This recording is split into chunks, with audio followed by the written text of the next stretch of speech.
Forget it. Looked everywhere for the goddamn extension cord. I'm done. What are you doing? I'm untying you and letting you go. About time Team Venture rescued me. And nobody came to rescue you. Like, nobody even answered my ransom calls. Well, maybe if you hold me longer. I'm sure somebody's working out a rescue plan. Forget it. We lose. We're wash-ups. Losers. You know my best henchman left me? Yeah, he's been hanging around my place. That wouldn't have happened if Brok was still around. So just be happy you don't have dwarves trying to take over your life. You haven't met my brother, apparently. Oh, yeah, he's really doing well, huh? Yeah, that was my wife. She was just tapped for the Council of 13, so my old number 2 will be my boss. That's nothing. My new bodyguard is my old archenemy. Yeah, that's messed up. Alright, well, guess you should just go home. You even call it a home? It's just a box full of memories. All right. Can I get a ride? Nah, I can't. I gotta tell the wife you escaped, and I understand. Yeah, no. So, should I just... Yeah, let yourself out. Break a couple things. Make it look good. God, I like being tortured more than this here. This is... Ugh.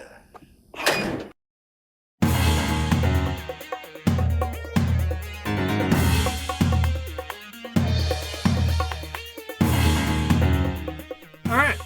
So, hi. Welcome to Venture Bros, Venture Brothers Podcast. Me, as always, with your host, as always, Bryan Dressel. With me, as always, my God, I choose a lot of words in these fucking openings. We have Mr. Nick Air Friedemann. Jordan's my name. I don't know. That's nothing. But I'm pretty sure that you're talking about Michael Jordan. You are absolutely right. Yeah. I went for a very easy one for you. And an incredibly difficult one for Mr. Matt Purple People Eaters Dykes. Well, those purple people are pretty tasty. Not as good as Student Green, though. That is a nickname for an entire team of the Minnesota, not an entire defensive line of the Minnesota Vikings from the 70s. Yes. Of course. Do you even know? It's so obvious. For an American football team from the 70s. I figured you'd definitely know who they were, right? Why purple? Uh-huh. Their uniforms are purple. Oh. Yes. That makes sense. But hang on a minute, why are they purple people eaters? Surely they wouldn't be eating the purple people because that's them. No, they are purple people eaters. Oh. Purple, people eaters. Ah. You see, grammar is very important. Yes. So you guys happy with these new nicknames? They're good ones, right? Because this is the last week of that because we're at the end of season 5. Oh. It's a little sad, but it's a little not. I think as we've gone through these, I have very quickly found out season 5 is not my favorite season. Nope. It is not a bad season by any stretch, but it is definitely not my favorite. So at the end of this, which I did not warn either one of you about because I'm mean, we are going to do favorite episode of the season as well as favorite character of the season. So it's going to be a little on the spot, but you have the episode to think about it when you're not talking. And that episode today is, of course, The Devil's Grip. There it is. I hadn't forgotten the title again. Nick, do you want to tell us really quickly what happens in The Devil's Grip? You got it. Within Lucifer's grasp, basically everyone thinks that the Dr. Venture, Rusty, has been killed. So Sergeant Hatred sends the boys off to live with their godparents, who turns out to be Colonel Gentleman and Action Man. So Dean goes to live with Colonel Gentleman, oh my goodness gracious. Dean goes to live with Colonel Gentleman in Tangier, and Hank basically goes to live with a Action Man in like a retirement home sort of thing.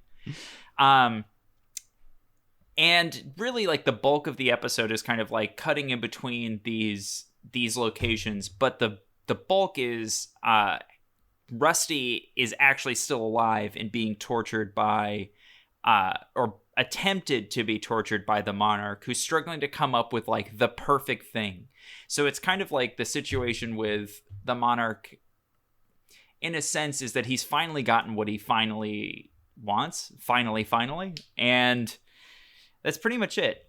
Gary realizes that the Monarch basically needs him, so he goes back with the help of Sergeant Hatred, who thinks that I think he thinks that the Monarch killed Rusty. Is that what? I think that's what it is, because he's trying to take down the Monarch for it. Yes. And then at the end of the episode, Sergeant Hatred shoots the cocoon in frustration, which then sets the whole cocoon on fire, which then cascades into the Monarch's house, destroying it. So they have to go live in New Jersey, Hoboken, New Jersey. Where you're from, for a little while. Yep, where I lived. And they make fun of the path at one point in a season 6, and it's my favorite part of the whole season because the path is a dreadful, dreadful thing. So, full disclosure here, because I believe in that, I had totally forgotten how the Monarch's cocoon and house got destroyed. I always fucking forget, for some reason, that it was Hatred. So when it started happening... Yeah, accidentally. So when it started happening, I'm like, I'd forgotten. This is so much better than anything I'd made up in my head. Exactly. It's just like, I love... He feels bad. The second it fires, like, oh, that's a rocket. Oh, oh, no. I'm so sorry, Gary. That is definitely on fire. Gary, I still hate you, but you need to get out of there.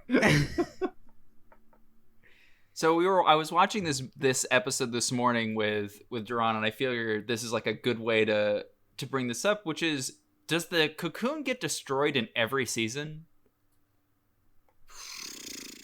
Maybe. Does it get destroyed in season 3? I don't think it does in 3. They destroy the model cocoon in 3. That's right. The actual cocoon doesn't get destroyed. Yeah, the cocoon gets really messed up, but I don't think it's destroyed. Yeah. That's true. And I think this is the only time we see it fully destroyed. Yeah. Yes. Other than the time they blew it up, but even that one, the next episode, they're putting it back together. Well, yeah, and Exactly. it was just on its side. Yeah. Yeah, this is the first time it's been hit directly by a rocket and goes down flaming. Because they don't really... Like, they bring back a version of it at some point, don't they? Or am I making that up? No, It's just not the end. really. Yeah, I thought... They do, but it's not a real cocoon. That's right. Okay. So as far as we're concerned, this is the end of the cocoon. And then next episode's the end of the compound. Like, we're finishing up everything here. It's Yep. coming to an end of what we've known and loved. But let's actually talk about the episode itself a little bit. As much as we can. Because, that's what we're all here for. I want to start a little bit with the boys. Because the boys get royally screwed in this situation. Hank makes the best of it and does pretty well. Especially given who he's living with. Yes. Dean, however, I feel like just gets screwed. Of course. Yeah. I hope not literally. Oh, no, that's I his don't son. think There's so. no way. He even calls him his son. Exactly. What he has to see and endure as, Colonel Gentleman's son, I can't even imagine. But Watching all the Sabrina the Teenage Witch, looking out for Salem the cat, and then writing down when it's that rubbish puppet. He also helps him make a list. Yeah.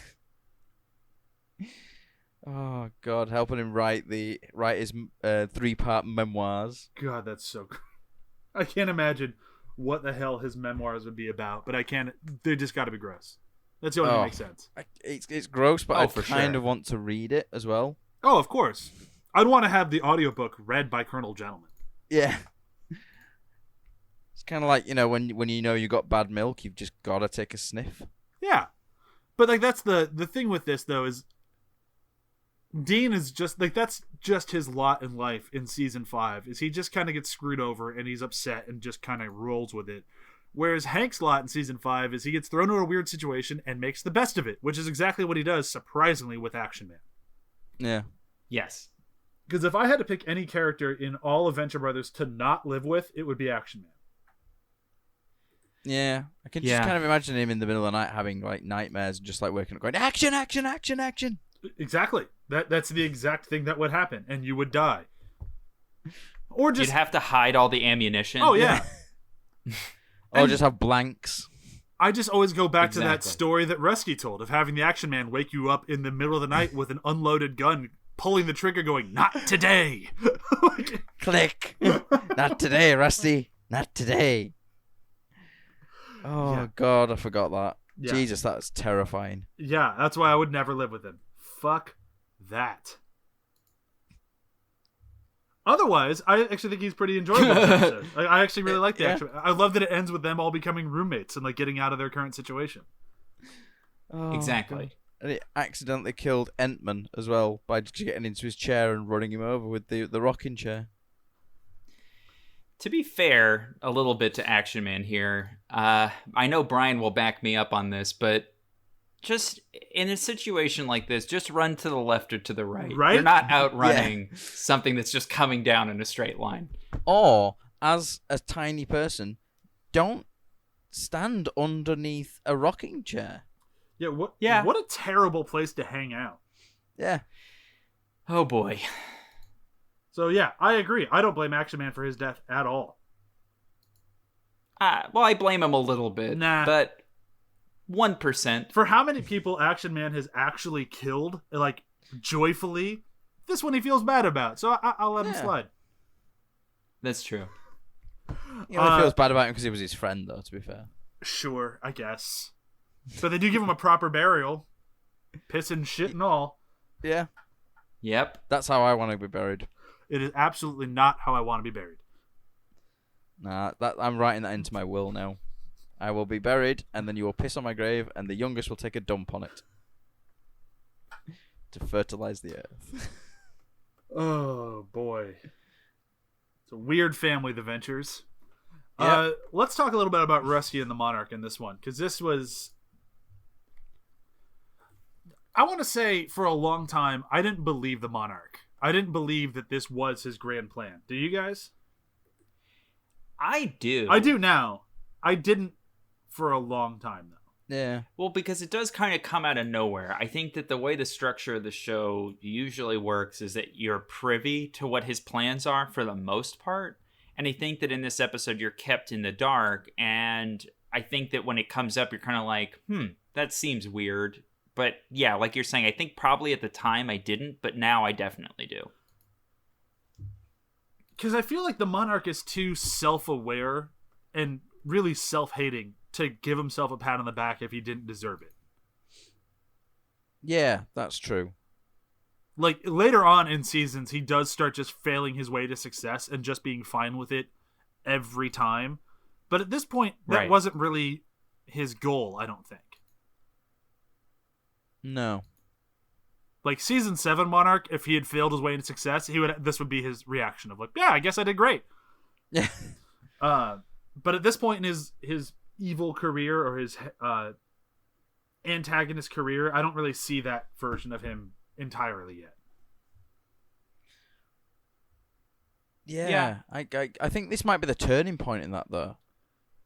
I mean, maybe, but I still think this was his goal. So if it wasn't his goal, I would agree with you. But I think just because he is so successful, because he's not a murderer. He is, if you're not Rusty. But that guy survived. Well, that's the thing. Anyways. Like, where's the fun in murdering? Like, you kill him and then that'd be it. It's kind of like the old thing of like, what would Tom do if he actually got Jerry?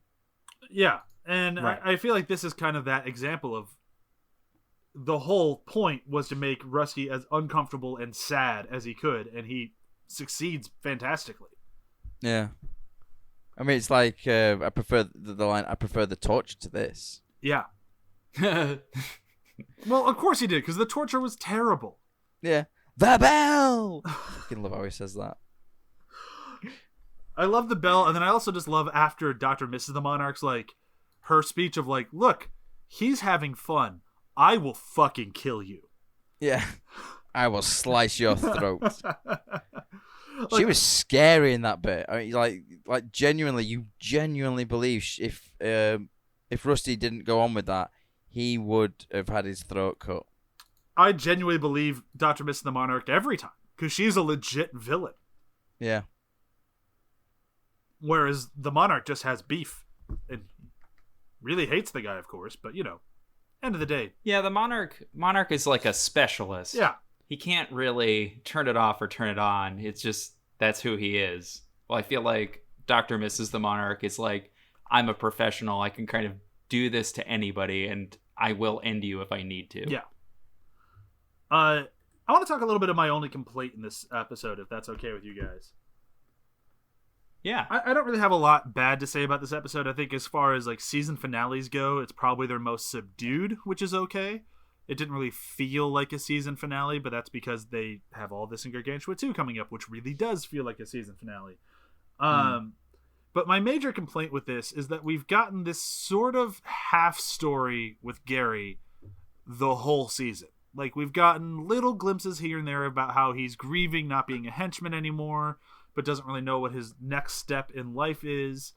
And what his next step obviously is to be the Monarch's right-hand man, and that's where he ends up. But I feel like the way they get him from his existential crisis that he's in throughout the majority of Season 5 to retaking his rightful right-hand spot, the Monarch, is really just brushed aside and raced to the finish line. Yep. It's kind of like they had a bigger idea of what they wanted to do, but couldn't find a way of executing it. So it's, yeah, I get what you mean. It's kind of like half there. Yeah, and like it's just like, oh, there's a really good story here, but we don't really get to see it. And then it's just very quickly tied up with Hench has killed Hench, so we should kill the Muppets. And then immediately every henchman dies except for him, and it's all over.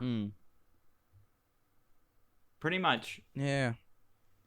So we got this like reunion-ish thing, and then we're off to the races in the next storyline. So it didn't really feel very satisfying. No.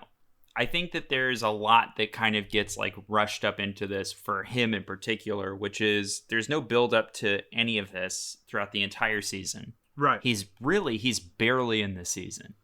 Yeah, he shows up. He has a few episodes where he's a main character, and then that's it. Yep. Yeah. Which is kind of too bad, because I like the story they set up with him. Yeah, totally. But, yeah, I don't know. There's just something that kind of feels off about the entire season, and I think Gary's story really shines a light on that whole thing. Because the moments of greatness in the season are great, but when it's not, it's like, what happened here? Totally. I think it's a season that kind of like is weirdly in flux. Like it feels like they kind of had to do a lot of it in a weird rush, which is kind of strange because it's like 3 years in between 4 and 5.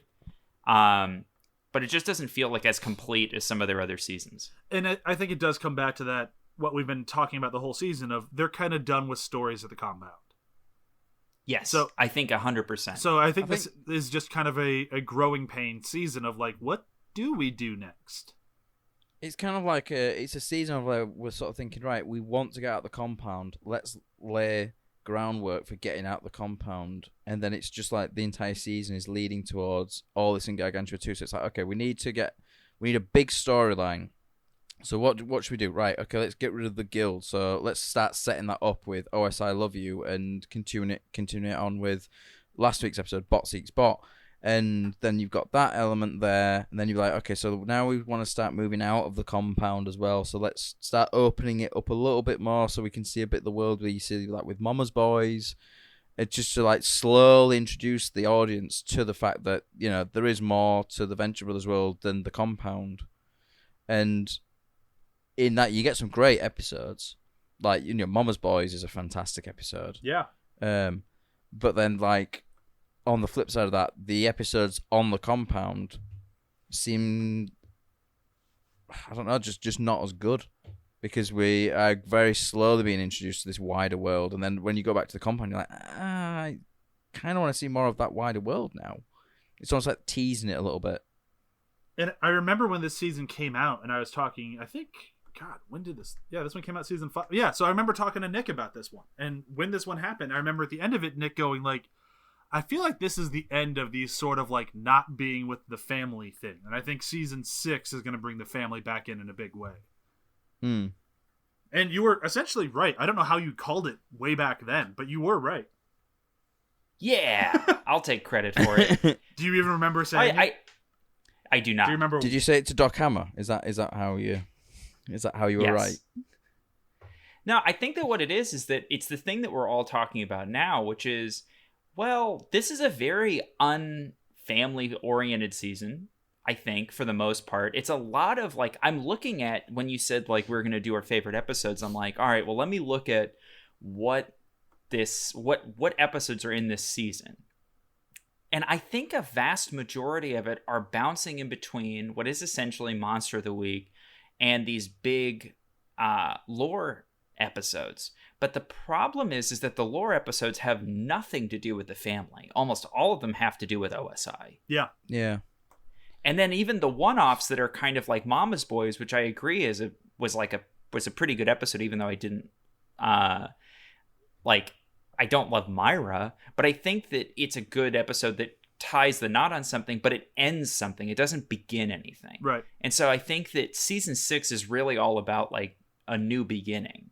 And I think that you can kind of see the pieces of that, like you said, where they're done with the compound, they're done with the monarch and the cocoon. They're trying to do something like reinvent things, which they've done before, but this time they don't kill anybody, which I think is the smarter way to go. Yeah, I mean, they've done it before, but they've always done it kind of within their same wheelhouse. So, like, they'll do a reinvention, but it's a reinvention while sticking to the same framework. And I feel like the end of this is like, we need to blow up the whole fucking thing. Exactly. And I think they're right to do so. 6 and 7, I think, are two of the strongest seasons of the entire show. So, like, it only gets better. And I think that could be because season 5 is a little lacking. And I think it speaks even stronger that we're talking about the season finale, and we're just talking more about the season as a whole than the actual finale, because it's kind of thin. Yeah, it's totally thin. Like, you go back to season 4, you had the whole prom. Like, the whole episode had this big theme and this big overarching, and it was insane and crazy and fun and had this big finale feel to it. And this one just kind of feels like another episode. Right. It suffers from what I think, like, I know you and I have talked about this, Brian, where it's like Pirates of the Caribbean 2 is just to set up 3. There's really almost no value to it other than that. And I think a lot of season 5 is setting up all this in Gargantua 2. Yeah. And that's fine, but it does kind of weirdly, like you said, it doesn't have a satisfying ending.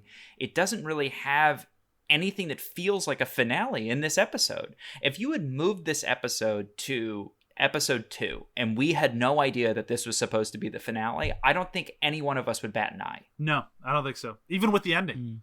Like, even with the whole ending of, like, finally Hank finding out that he's a clone. Because Hank's response is, Hank. Cool. Exactly. It's a very Hank response, and it works. But... Yeah, and it's like Hank takes it as, I am a superhero kind of thing. Yeah, which is exactly what Hank would do. So it works, but it does speak to that larger problem of what Nick's saying, of, like, because it's such a mundane, like, oh, awesome. It again doesn't feel like a finale. Like, there's just nothing in here that does. Well, it's like what we were saying before. All this in Gargantua 2 feels like a finale, but it's not. It's an opener. It's really bizarre. It's the season 6 opener, but it feels like the season 5 finale. And it's weird because, like, I remember when it came out and reading interviews with them, we're like, yeah, like, yes, it does come out years later, but this was always kind of what we thought the ending of season 5 would be. Because, like all of you know, season 5 didn't really get a finale. So, like, even they were aware of it. So they used the season 6 opener to end season 5, which is an odd choice, but it's Venture Brothers. They do everything a little weird. Yeah. When you only have 2 people running the show, decisions are going to be a little odd from time to time. Yeah. But also, I love the I do like the Colonel Gentleman stuff in this episode because whenever he's in there, I love it. Like the fight thing where he says about I'll just use I'll just use my thumb, the thumbs, the right one, the left one's too powerful for you or something like that. That is an actual fight scene that happens in a Sean Connery film. Oh, of course it is. I saw it I saw a YouTube clip of it not that long ago. The first time I've ever seen it. I've never seen the film. It's called The Presido or something like that. Definitely. It's got Mark Harmon, who's in NCIS, in it as well. And it's literally, he's in a bar and he's punching this guy with his thumb and beating the shit out of this guy with just his thumb. Oh, and it is Sean Connery. And it is such a weird fight scene. And like the comments on the YouTube video was like, so this is where Venture Brothers got the idea from. This is where Venture Brothers got the idea from. Literally every single comment is like, came here because of Venture Brothers. That's it's like hysterical. literally. And I just remembered, like, watching the whole thing, I was like, that is insane. That is insane that that's an actual sequence. I just thought it was, like, really funny little thing of, like, he uses the thumb instead of, like, a full fist or something like that. But no, that I was laughing my ass off watching that. That's so fucking good. I love the Venture Brothers. What a great show. Right? Yeah. All right. I think that'll do enough, though. Let's say favorite characters of the episode. Mine's going to be a little different than what I was expecting, but it kind of goes to say for the whole of the episode, I love Hank. And I know Hank's response to being a clone kind of throws a bit of cold water on the ending, but at the same time, I just love Hank being Hank, and what a Hank response. Yeah. That doesn't upset you? No. That I'm some sort of cyborg awesome science clone? No. It's like, yeah, that's Hank. Just makes everybody feel better. For me, Colonel Gentleman. I just love the character. I just love that he's a blatant Sean Connery ripoff, and it's just the way they have him say certain words. Just he's not in this particular episode, but when he's talking about in the museum episode way back, and he talks about in the throes of a diabetic coma. just the way that they pronounce the words, it just kills me every time. And just the whole conversation with Dean and Colonel Gentleman's like, no, that's not a napkin, son, that's bread. The argument with Kiki and the Colonel Gentleman's rules for don't move to a country where your sexual preference is against the law, and then don't overstay your welcome as well. And it just kills me every time. And it's just that, and he has that moment of realization, like, yeah, you know what, I need to get out of here. And then I just love the idea of him moving in with Action Man and Rose as well. You could do an entire series with those three characters, like like in the style of an old sitcom type thing, and I would love it. Oh yeah. Although Rose drives you up the wall. It's nothing against her. She sounds too much like Billy. It's always bothered me. I get that's the joke, but I don't like the joke. It drives me insane. Nick, what about you? Favorite character? I think my favorite character is, to keep in my theme of picking something weird, I'm going to go with lists. Because I'm looking at the Monarch list of all the different tortures that he wants to do, and some of them are pretty great. Ice knife is one. Rack, another one's cut off nose, ? Check guild rulebook. And my favorite is the pair of anguish, in parentheses, have to make a pair of anguish. So I think lists were pretty well represented in this episode. That's pretty fantastic. Okay. It's time to move on to favorite character of the season. And then we'll do favorite character or favorite episode? Both. We're doing character first. Okay. Well, you know my answer. He's in it for like 2 seconds. All right, I have to pick a real one. Are you not gonna? I have to be honest. Yeah, I'd prefer you not pick Killinger because he has a line. Yep. Although it is a good line, I'll give him that much. I'm not going to take... Well, I know yours isn't going to be this. Well, maybe it is. No, it's not. Go for it. Your gimmick answer, I know. I think your real answer, I won't take. What's my gimmick answer? Brick Frog. Oh, of course it is. That's, obviously. I love how both me and Nick said Brick Frog at the same time. I love Brick Frog. He's great. He's definitely not my favorite of the season, though. No, he can't be. For the same reason mine can't be Killinger. Mm-hmm. I would say that I can't take yours, even though he's probably my favorite, just because it's kind of out of nowhere. Come back to me. I need to think about that. This was going somewhere. I was so excited to see where it led. I guess I'll have to just continue waiting. Matt, do you want to go?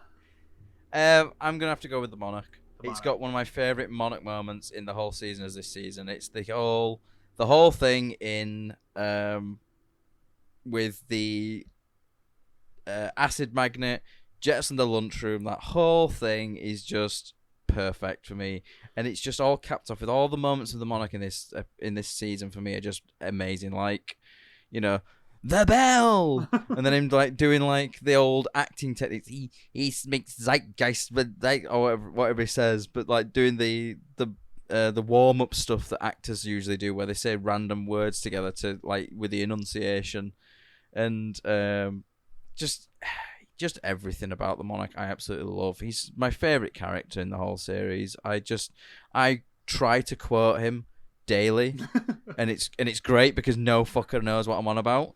Nobody knows what I'm on about because I've not been able to find anyone who will actually watch the Venture Brothers, no matter how many times I tell them watch it. It's amazing, especially on TV. Yeah. All right, so they prefer Rick and Morty. I like Rick and Morty. It's not the Venture Brothers. No. Nick, go ahead. I think you've probably guessed who mine is, Nick, but maybe, but I don't want to take it. But I think it's the best. It's the character that I think is the best in the season is Talia from What Color Is Your Clean Suit? Okay, definitely not mine. Okay, thank goodness. Okay.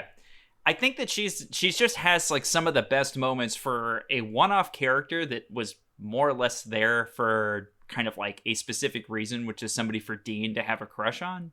I feel like it's the best that they've done with that, and I think a large part of it is just the voice acting from Kate McKinnon. Yeah, she was definitely. This is going to seem like a sexual thing. It's not.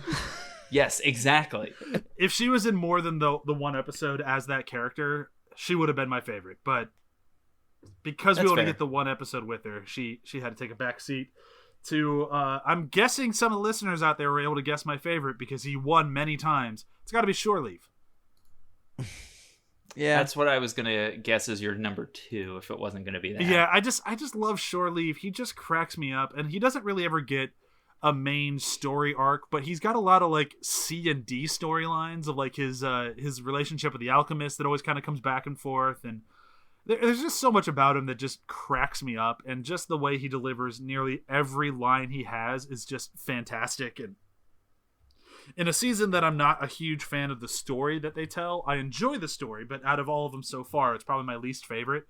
He's always there, and since it's so OSI heavy, he's almost always there to kind of bring me back up to like, I love the hell out of this show. Yeah. Shore Leave in this series as well is just fantastic. Like every single line he's got is perfect. Like, one of the ones that I always think about when I think of Shore Leave is from this season, and it's I got off, the alarm went off, yada yada yada. It just the delivery. It's so good, and he's just great. Yeah, I wish we'd get more Sky Pilot, but because I love them together. Yes. But what can you do? So that's it. That's the end of season 5. But first, we have to do favorite episodes. Kind of forgot about that part. Oh boy, favorite episodes.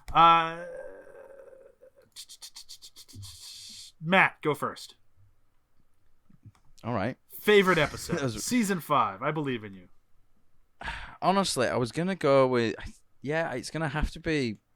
Because it's got my favourite Monarch moment in. And just in general, it's a fantastic episode. Sphinx Rising. The Sphinx characters are great in it. The Monarch is on point in the episode for me. It sort of fleshes out Gary a bit more. And... Yeah. It's great. Just the whole concept of them, like this is basically a rip-off of G.I. Joe, and we're going whole hog with this, where he actually looks like Cobra Commander, and even sounds like Cobra Commander. It cracks me up. It really does. Like I can't. If I were to just pick a random episode from season 5 to watch, I'd just pick that one. Every time. It's a great episode. My favorite, though, I think it's pretty obvious. If you go back throughout the entire season, it's probably the one that we're the nicest to throughout. It's got to be What Color Is Your Clean Suit? And it's a longer episode, so you get more out of it. Yeah, you get a lot out of it. It's just fucking solid. Like, the whole way through, it's funny. It's got great Rusty moments. It's got great Hank and Dean moments. It's just... Everything about it is just fantastic. And then to top it off with Aziz Ansari and Kate McKinnon doing their voices, it's just... Like, as far as Venture Brothers goes, like, that would still be up probably in my top 5 of the whole series so far. That episode is so goddamn funny. It's a great episode, but I have an issue with it. that episode made me late for work once. Because I had no idea it was a double episode. And I was watching it on the morning, getting ready. And then the episode finished, and I looked at my watch like, fuck, I should have set off 20 minutes ago. So I was late for work. So that was how I found out that it was a double episode. You have some personal beef with the episode. I can understand Yeah. that. I've been there. Nick, was yours also what color's your clean suit? Yeah, for a lot of the same reasons. I think that it was an episode that I think it's one of their best one-off episodes, and I think probably one of their best episodes in general. Mm-hmm. But like, it just has a lot of great moments from everybody, and it is just really dark in a Rusty way, where he's kind of oblivious to how bad he's done something, and then kind of just backtracks like crazy. And it's just like, yep, this is just perfect. Yeah, and it's such a great way to start the season too. Like, if you don't count the Halloween episode, because technically it does take place before that Halloween episode somehow. Right. Yeah, the timeline for that I never understood that. Yeah, it's kind of funky, but I'm still sort of fine with it. I just think that episode is just, it's about as close to flawless as you can get, especially for season 5. Yeah. But yeah, It is an amazing episode, and it's starting as well so early, setting up, all this in Gargantua 2. Oh, yeah. Because he's building the shield for Gargantua 2, and it's referenced again in all this in Gargantua 2. it's such a great episode. Yeah, so that's I think it's a pretty clear winner. Although I don't think Sphinx Rising is a bad choice either. That's a great episode too. So out of the whole season, those are really the two that I love. So Yeah. there we go. I mean, let's face it. If I didn't have that personal issue with what color is your clean suit, if it didn't make me late for work that day, it'd be my number one. But I have a personal beef with that. I understand. I get it. I don't think you're wrong at all. So next week, coming up, we've mentioned it quite a bit throughout this episode. All this in Gargantua 2. So excited to watch this. I'm actually going to go watch this now after we've finished recording. Not for the preparation of the episode, just because I want to watch it. I finished off the season 5, and I just want to go straight into it. It's so good. All right, so thank you everyone for listening to all season 5. I hope we were not too mean to it. I hope you still love it as much as we do, even though it's a little bit less, especially with the Habba Hoppaha episode. Thoroughly ruining our weeks for many weeks. It's our Macbeth. We really- can't say the name of the episode. I'll never say it again. So thank you very much for listening. The Greek episode. Tune in next week. I'm skipping plugs because I don't feel like doing them. Bye. Bye. Bye. Read my article.